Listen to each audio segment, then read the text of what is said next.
Today, we are going to analyze an incredibly complex and profoundly tragic chapter in Canadian criminal history. Between 2010 and 2017, a series of disappearances in Toronto started to really shake the city's sense of security. And this was particularly centered on the Church and Wellesley neighborhood, which is, known as the city's LGBTQ village.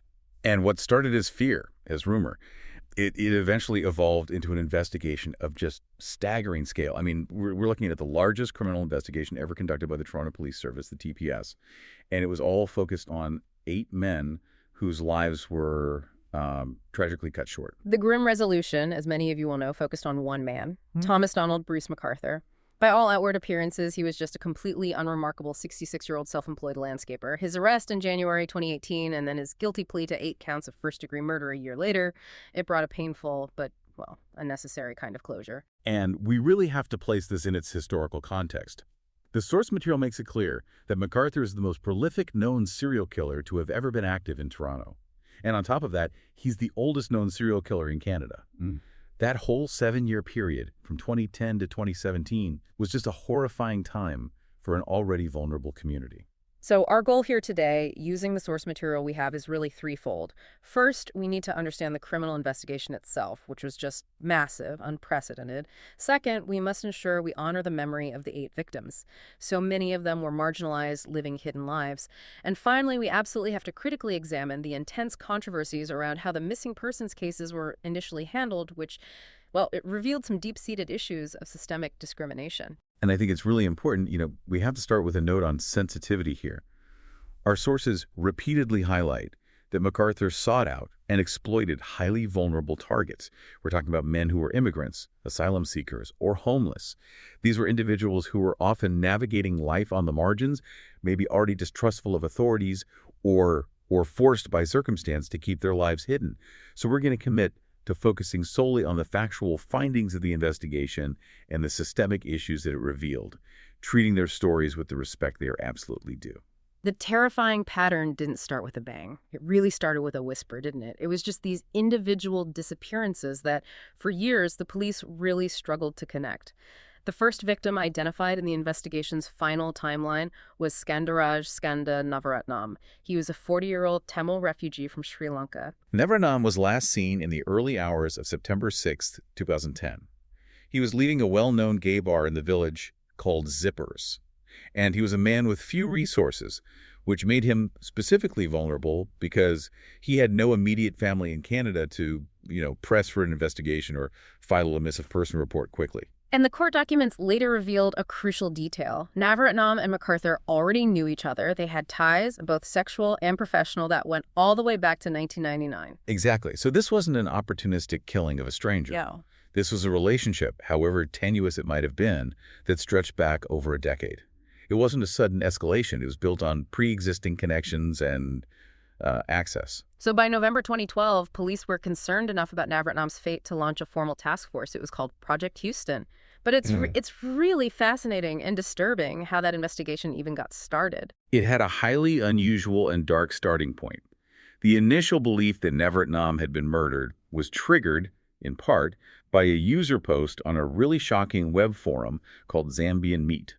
This post claimed in graphic detail that the user had killed and consumed a man in Toronto. Wow. Okay, so that must have been a huge distraction immediately. It was. There was even a brief lead linking the user to Luca Magnotta, who had recently been involved in a very high-profile, brutal murder. Wait, let's just pause there. So Project Houston gets launched partly on this belief of murder, but the initial, really sensational lead pointing toward Magnotta that had to be abandoned pretty quickly. What does that tell us about the early stages of this whole thing? It tells us the police were flying blind.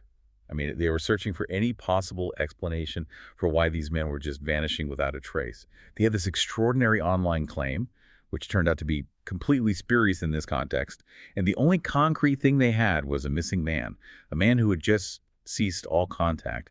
They were looking for a high-profile suspect when the actual killer was entirely mundane. Okay, so by June of 2013, Project Houston's scope had expanded beyond that online lead.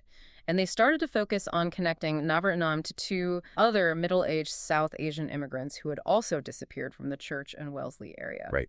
These were Abdul Basir Faizi, who was 42, and Majid Hamid Kaihan, 58. Faizi was an Afghan immigrant last seen at the end of December 2010. Our sources emphasize that Faizi was leading a profoundly complex double life. He wasn't out to his family or his colleagues.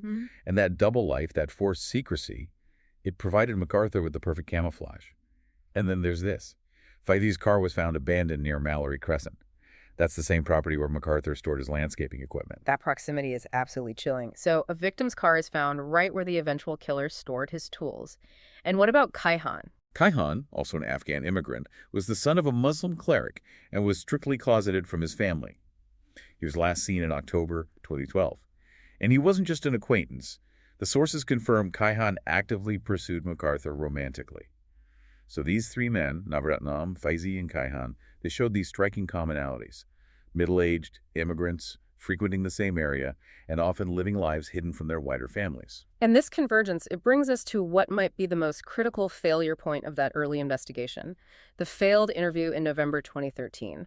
The police were given an anonymous tip pointing directly to McArthur, linking him to both Navaratnam and Kaihan. It was a gift. It was a gift of information they just couldn't convert into a case.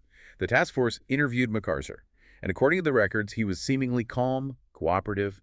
He admitted to regular interaction with Navaratnam. He confirmed he had employed Kaihan and, crucially, had a sexual relationship with him, although he falsely claimed he'd broken it off. He was in their grasp. They had him. They had the geographic link with Faizi's car, the demographic overlap, the anonymous tip, and McArthur's own admission of close ties to two of the missing men. How could Project Houston possibly conclude that no evidence to link the disappearances existed, or even more damningly, no evidence a crime had been committed? That is the pivotal question, isn't it? It plagued all the subsequent reviews. The conclusion was based on a lack of hard forensic evidence at that moment. McArthur offered plausible, though, as we now know, false explanations for his knowledge of the men. And legally, a missing person case doesn't equal a homicide. Without a body, without blood, without a confession, the task force felt legally constrained. The terrible consequence, however, was that the trail went ice cold. The investigation was wrapped up without a suspect, and this allowed McArthur to continue his activities for several more years, exploiting the very weaknesses the police had just, in a way, confirmed. When we look at the years between 2013 and 2017, we have to understand how McArthur could operate with such confidence. It seems to hinge entirely on this elaborate, calculated double life he maintained, which served as the perfect mechanism for concealment. Thomas Donald Bruce McArthur, born in 1951, he grew up in Lindsay, Ontario, which is a pretty traditional rural environment. The source material paints a picture of intense internal conflict, and it was fueled by a religious upbringing. His mother was a devout Irish Catholic, his father a Scottish Presbyterian, and it strongly suggested that his father may have sensed the young McArthur's emerging homosexuality, which was seen as completely unacceptable in that rural conservative setting back then.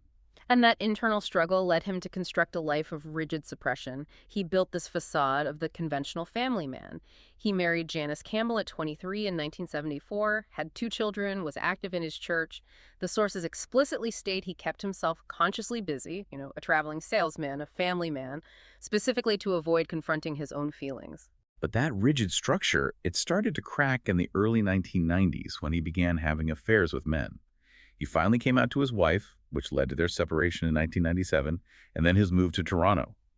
This geographical shift allowed him to finally frequent the gay bars of Church and Wellesley, though he lived about 5 kilometers away in the quiet residential area of Thorncliffe Park. And it's important to note this transition coincided with profound financial difficulty. He faced legal troubles with his son, declared bankruptcy in 1999. It was then that he started his own business, Artistic Designs, a landscaping operation. And this is where that facade becomes weaponized.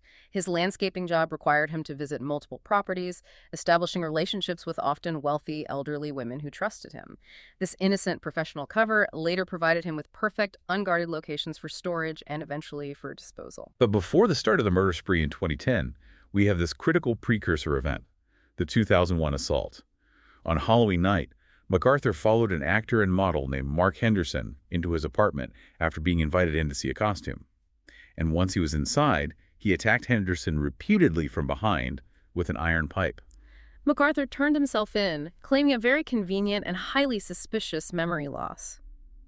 The resulting legal outcome in April of 2003 is just vital to understanding the systemic failure we're talking about here.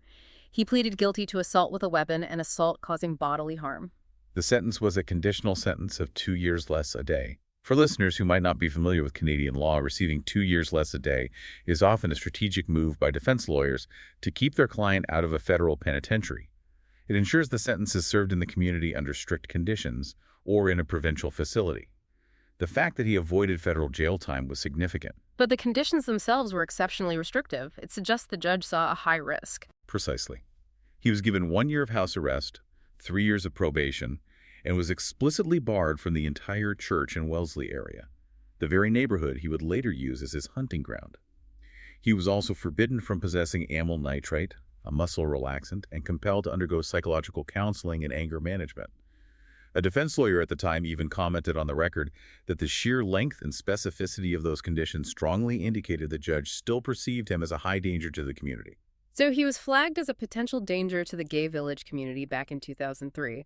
But then comes the procedural time bomb that just erases this historical context entirely. The pardon. In 2014, McArthur applied for and was granted a record suspension. It's essentially a pardon.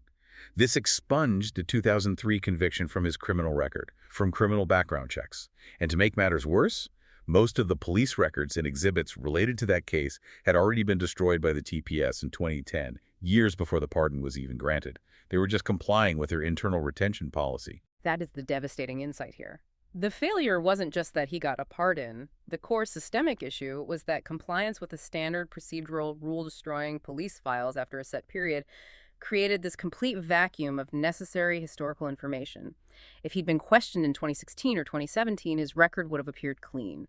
This allowed him to hide in plain sight. Absolutely. The system facilitated his concealment.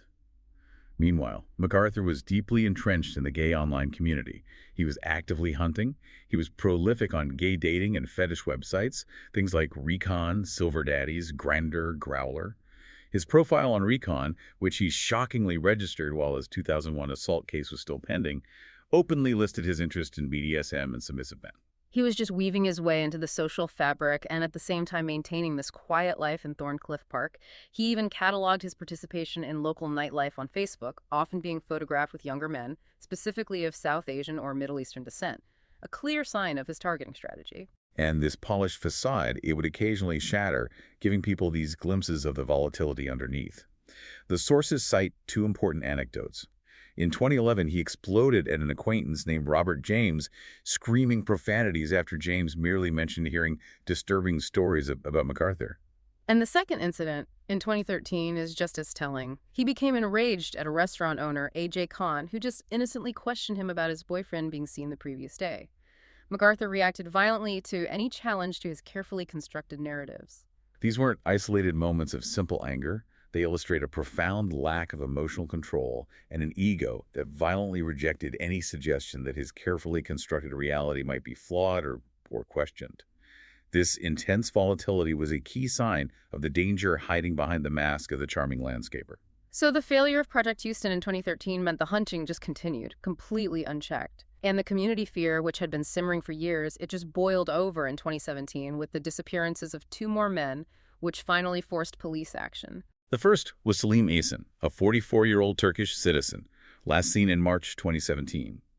He had struggled with addiction, but he'd been working hard, having recently completed a peer counseling certificate.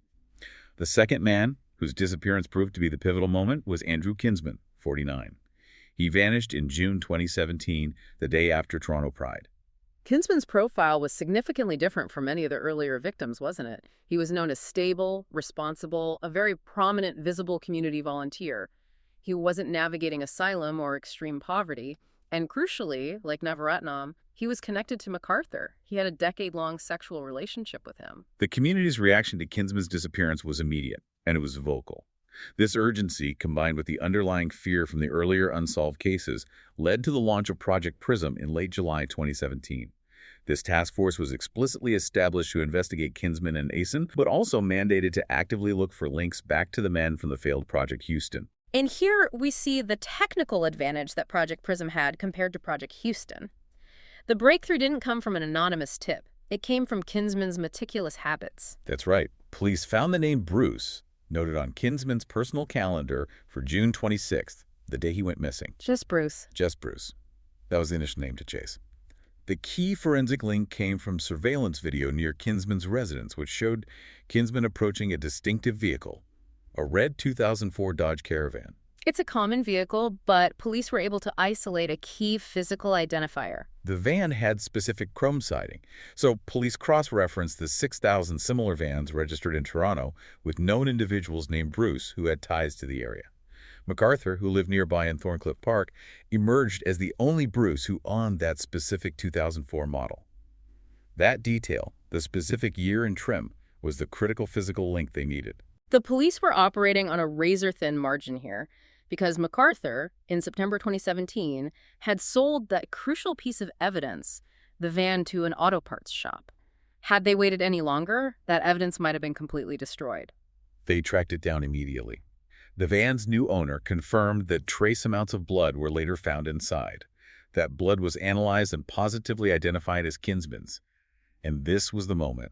The circumstantial links of Project Houston finally solidified into irrefutable forensic proof of murder. So once they had Kinsman's DNA in McArthur's vehicle, the investigation accelerated dramatically. It transformed from a missing person inquiry into a homicide investigation. They immediately obtained tracking warrants for McArthur's vehicles and phones, which allowed them to construct a detailed timeline of Kinsman's disappearance. And even more damning, forensic analysis of the van yielded DNA evidence that also matched Salim Asen, the other man Project Prism was launched to find. So now, armed with DNA evidence linking McArthur to 2 homicide victims, police had the legal justification to obtain a general warrant in December 2017. This led to a crucial high-stakes move. This was the covert entry into McArthur's apartment. A police team secretly entered the premises and cloned his computer's hard drive. This was a massive undertaking. The risk involved was enormous, but the objective was to find definitive proof before McArthur could destroy it, or worse, kill again. And the payout was immediate and terrifying. On January 17, 2018, just a month after that covert entry, a partial forensic download of deleted files from that cloned hard drive yielded the most undeniable proof. Hundreds of post-mortem photographs of the victims. This was the moment any doubt evaporated. Police immediately ordered round-the-clock surveillance with explicit instructions to arrest McArthur the moment he was seen alone with anyone. The fear was absolute. He was actively hunting. And the arrest came the very next day, January 18, 2018. It was a direct intervention that likely saved a life. Police moved in when McArthur brought a young man, referred to in court documents as John, back to his apartment. The sources confirmed the officers entered the apartment just as McArthur was initiating an attack. John, whom McArthur had met on the Growler app, was already restrained, handcuffed to a steel bed frame. McArthur was attempting to tape a black bag over his head. The immediate arrest, based on the officer's belief that the man's life was in imminent, extreme danger, prevented the 9th murder. This whole shift, from the struggling Project Houston to the highly focused Project Prism, was a race against a ticking clock. McArthur's arrest just opened the floodgates. It initiated the largest forensic investigation ever undertaken by the TPS. The initial search covered 5 properties, but attention immediately focused on his apartment and that crucial Mallory Crescent residence in Leaside. The Mallory Crescent property was ground zero for the disposal of remains. McArthur had an arrangement there. He maintained the yard in exchange for storage space. In November 2017, before McArthur was even officially identified, cadaver dogs had visited the site but failed to detect anything, likely because the ground was frozen solid. But after the arrest in January 2018, the dogs were brought back, and they took a very strong interest in these large frozen planto boxes that were stored on the property. On January 29, 2018, police brought in heaters to thaw the contents of the planters, and inside they made the gruesome discovery of dismembered skeletal remains belonging to at least 3 people. This immediate discovery allowed police to lay 3 additional charges of first-degree murder almost instantly. And these 3 victims, Majid Kaihan, Sarush Mahmoudi, and Dean Lissowick, they showed just how far back and how wide McArthur's activities stretched. Kaihan was the missing Project Houston subject. Sarush Mahmoudi had been missing since 2015. And Dean Lissowick was a homeless man who had, shockingly, never been reported missing at all. The investigation confirmed McArthur's meticulous use of his landscaping cover. The planters yielded 7 sets of remains. The 8th victim, Kaihan, was ultimately found later, in the summer of 2018, located in a forested ravine compost pile behind the property. He had literally disposed of bodies in the flower beds and a compost heap of his clients. The scope of the forensic investigation just demonstrates the effort required to make up for those initial investigative gaps. The search of McArthur's tiny apartment lasted nearly 4 months. It was exhausting work. It required 10 forensic officers who cataloged over 1,800 items and took 18,000 photographs. The thoroughness was paramount because they were dealing with a timeline spanning 8 years, and they had to ensure every piece of trace evidence was recovered and tied to the individual victims, some of whom had disappeared nearly a decade prior. We have to pause now and just reflect on the 8 men whose lives were stolen. We've mentioned Navaratnam, Faizi, Kaihan, Eason, and Kinsman. Let's look at the 3 whose disappearances really highlight the ultimate invisibility of the marginalized. Soroush Mahmoudi, who was 50, was a refugee from Iran, and he was married. Like many of MacArthur's targets, he wasn't publicly known within the gay scene. He had, however, been in a 4-year relationship with a transgender woman before he got married, showing a history of seeking relationships outside of traditional frameworks. His secrets, too, made him vulnerable. And Dean Lisowick, 43 or 44, stands out in the investigation as a man who just fell completely outside the system's notice. He was homeless, a former drug user, and a sex worker who often stayed at a shelter. The tragic reality that he was never even reported missing just underscores the community's failure to protect its most vulnerable. It made his disappearance the easiest to conceal. And finally, Karushna Kumar Kanagaratnam, 37. He was a Sri Lankan Tamil asylum seeker. He was living under a deportation order and had not been reported missing either. He was actively hiding within the Tamil community, working cleaning and moving jobs, terrified of being deported. That enforced secrecy, that fear of authorities, made him a perfect target. The evidence presented in court painted this chilling portrait of MacArthur's targeting strategy. The victims all had ties to the church and Wellesley area, 6 were of South Asian or Middle Eastern descent, and most shared similar physical traits, often featuring facial hair or a beard. The unifying characteristic was not just their physical appearance, but their vulnerability. MacArthur actively sought out and exploited characteristics that provided him with maximum advantage for concealment. Temporary residences, secret lives, lack of strong family or community ties to demand a rigorous search or a fear of authorities. This was calculated predation based on systemic neglect. The sheer scope of this disaster forced the TPS to expand its view beyond just the immediate 8 victims. Investigators temporarily expanded the cold case review to 600 files and specifically looked into 15 homicide cold cases in the gay village dating back as far as 1975. They were worried MacArthur might be linked to earlier deaths. Ultimately, they found no forensic evidence linking him to those older cases, but the exercise itself highlighted how many historical unsolved cases existed within that community, reinforcing that long-term perception of neglect. The decision by MacArthur to plead guilty to all 8 counts of first-degree murder in January 2019 was a monumental relief for the victims' families and the community.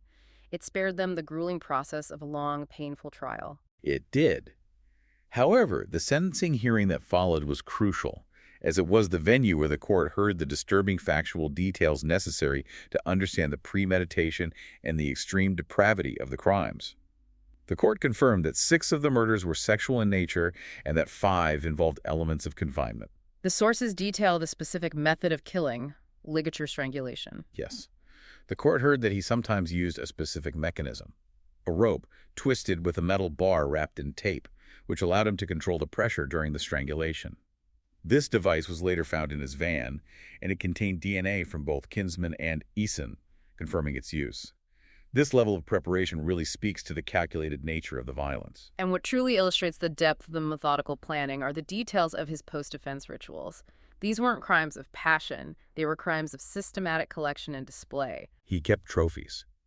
The sources confirm he hoarded personal items from his victims' jewelry, a notebook, among other things, and most disturbingly, he meticulously stored hair from the victims in Ziploc bags, which were recovered from a shed he used near a cemetery. The digital evidence recovered from the clone hard drive was even more shocking. The sources note the recovery of hundreds of post-mortem digital photographs. And these photos were not just incidental, they were often staged. They showed the victims nude or posed with clothing and restraints, sometimes even a fur coat or a hat. Additionally, some images showed the victims after MacArthur had shaved their heads and beards. These post-mortem actions are highly indicative of a ritualistic drive that went far beyond the act of killing itself, demonstrating a complete dehumanization of the men he murdered. During the sentencing debate, the Crown argued vehemently for a sentence that reflected the enormity of the crimes. They asked for 50 years of parole ineligibility. They cited the calculated exploitation of his victims' vulnerabilities, his lack of remorse, and the strong probability that he would have continued killing had he not been apprehended mid-attack. The defense, citing his advanced age, argued that such a long period of parole ineligibility was unduly harsh, especially given that his guilty plea did simplify the judicial process. Justice McMahon ultimately sided with the lower bar, sentencing McArthur to life imprisonment with no eligibility for parole for 25 years. This means McArthur can apply for parole when he is 91 years old. The judge was clear, however, stating that McArthur showed no evidence of remorse and called the crimes pure evil, acknowledging that while the sentence was not one of vengeance, it was highly unlikely he would ever be granted parole. It was a sentence meant to ensure he died behind bars. The McArthur case didn't just expose a killer. It exposed profound systemic failures within Toronto's institutions. The years-long delay and the initial dismissal of community concerns made the investigation itself a subject of intense controversy. Let's start with the police denial. Even in December 2017, months after Project Prism was launched, but before the arrest, TPS Chief Saunders made a public statement that was instantly controversial. He said, "The evidence today tells us there's not a serial killer." The police defense for this reluctance was procedural. They argued they were constrained by court admissibility standards and lacked formal prosecutable evidence of homicide or connection until that DNA and digital evidence emerged in January 2018. But how does that defense sit with the community that had been sounding the alarm for years? It rings hollow to critics. Activists like Nikki Ward voiced intense frustration, arguing that police had sufficient information to issue stronger public warnings and dedicate resources earlier. They had those early hunches, as Detective Sergeant Idsinga later admitted, but their inability to convert that circumstantial evidence into prosecutable proof meant they failed to prioritize the investigation at a level commensurate with the community's fear. And this denial fueled these deeply painful and serious allegations of institutional racism and bias. The perception among activists and commentators was clear. The police only launched a serious, resource-heavy investigation, Project Prism, when Andrew Kinsman, a white, well-connected community member, went missing. This was compared to the earlier victims who were primarily men of color and immigrants. This is where the analysis becomes really complex. Detective Sergeant Idsinga denied racial motivation, stating that Kinsman's case was pivotal simply because of the concrete technical lead, the calendar note, and the van that it provided. However, we have to acknowledge the external perspective provided in the sources. The response to the disappearances of brown-skinned men was comparatively weak, not just from the police, but from the broader public, and crucially from segments of the gay community itself. So the finger-pointing wasn't just at the TPS. There was an analytical finding suggesting that internal racism or bias within the community might have also played a role in the lack of urgency, viewing the marginalized men as less missing and more gone away or transient. That is the complex nuance. If the broader community rationalizes the disappearance of marginalized men, men who already live secret or unstable lives, then it dramatically lowers the perceived stakes. It makes it easier for law enforcement to deprioritize the files. This confluence of systemic and social bias created the perfect blind spot for McArthur. Then we had that painful moment of the victim-blaming backlash in February 2018 when Chief Saunders made those deeply controversial remarks suggesting that the police had been hampered because nobody was coming to us with anything. The reaction was swift and it was fierce. Community groups rallied outside police headquarters demanding his resignation. While Saunders later apologized, claiming his comments were misconstrued, the damage to the fragile trust between the TPS and the LGBTQ community was severe. Regardless of his intent, the statement was interpreted as blaming the very people who felt abandoned and targeted. And now we have to look at the most staggering operational failure, the 2016 missed opportunity. Sources detail a high-stakes incident in June 2016, a full year before Kinsman's disappearance, where McArthur was questioned by police for an alleged attempted strangulation in his van. This was McArthur mid-act, interrupted. The victim escaped and immediately reported the assault. When police questioned McArthur, he claimed the entire incident was consensual BDSM activity gone wrong. The police believed him. They let him go. Why? Why did they believe him when they had a victim reporting an attempted murder? Because of the systemic failure we just discussed. When police ran McArthur's name, his 2003 assault conviction had been fully expunged by the 2014 pardon. They lacked the crucial context that McArthur was a convicted violent offender who had previously attacked a man with an iron pipe. Lacking that historical context, MacArthur's claim of consensual BDSM appeared plausible, whereas it would have been instantly discredited if his history were known.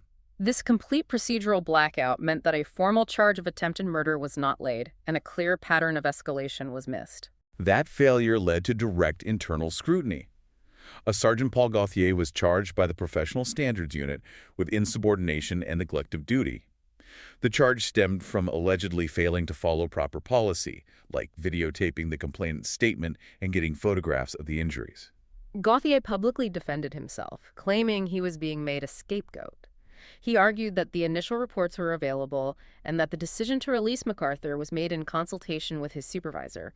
And while he was eventually found not guilty of the internal charges, the whole episode exposed these deep flaws in how the TPS handled these kinds of complaints, especially when the victim's narrative might be seen as ambiguous or easily dismissed by police who lack the full background context. The combination of overwhelming public pressure and these undeniable investigative shortcomings finally forced the institutional response that was needed. In July 2018, the TPS established a dedicated missing persons unit. This was designed as a central hub to digitize and review thousands of old files, aiming to flag suspicious disappearances much earlier. But the most comprehensive response was the external review commissioned by the Civilian Toronto Police Services Board, led by Justice Gloria Epstein. This was a deep, critical examination of TPS practices, biases, and the obstacles that prevented highly marginalized men like Lisowick and Kanagatnam from even entering the system as official missing persons. The findings, delivered in 2021, were damning. They offered no comfort to the status quo. The review concluded that the TPS did demonstrate systemic discrimination. It stated unequivocally that the service's practices, if not culture and structure, prevented it from most effectively investigating the disappearances of these missing men. The report was thorough. It made 151 concrete recommendations for systemic change. The significance of 151 recommendations cannot be overstated. It implies the problems were just deeply rooted and highly procedural. The interim TPS chief accepted all of them, acknowledging the inexcusable investigative shortcomings. This entire tragedy, while born of one killer, forced a mandatory, painful reckoning with bias and procedure. When we synthesize this entire investigation, from the first disappearance in 2010 to the Epstein review in 2021, you see the anatomy of a failure rooted in systemic gaps. Bruce McArthur was a master manipulator who utilized the legal process, the destruction of records, to completely erase his history of violence. And that procedural failure was amplified by the investigative failures, specifically Project Houston's inability to connect the dots in 2013, despite having McArthur in the room.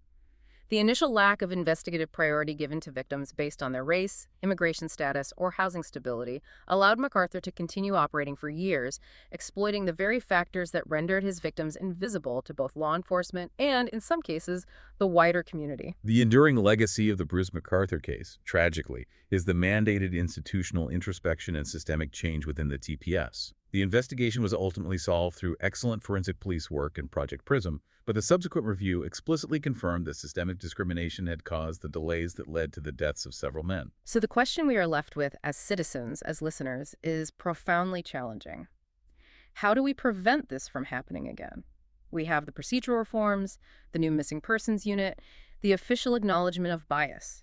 But systems rely on human interpretation, and the targeting pattern McArthur exploited, going after those who already exist on the margins of society, is a persistent vulnerability. And that leads directly to the final provocative thought we want to leave you with, based on the material we've analyzed today. How can law enforcement ensure that protective systems, even digitized and reformed ones, prioritize the safety of the most vulnerable and marginalized individuals when their disappearances often fit into patterns that society or even members of their own community might already rationalize away due to pre-existing bias or judgment? It requires vigilance not just from the police, but from everyone within the community, ensuring that visibility equals value, especially for those whose lives are already structured around necessity, secrecy, and fear. Indeed. The fundamental lesson is that systemic change only begins with self-awareness and constant vigilance. Thanks for listening.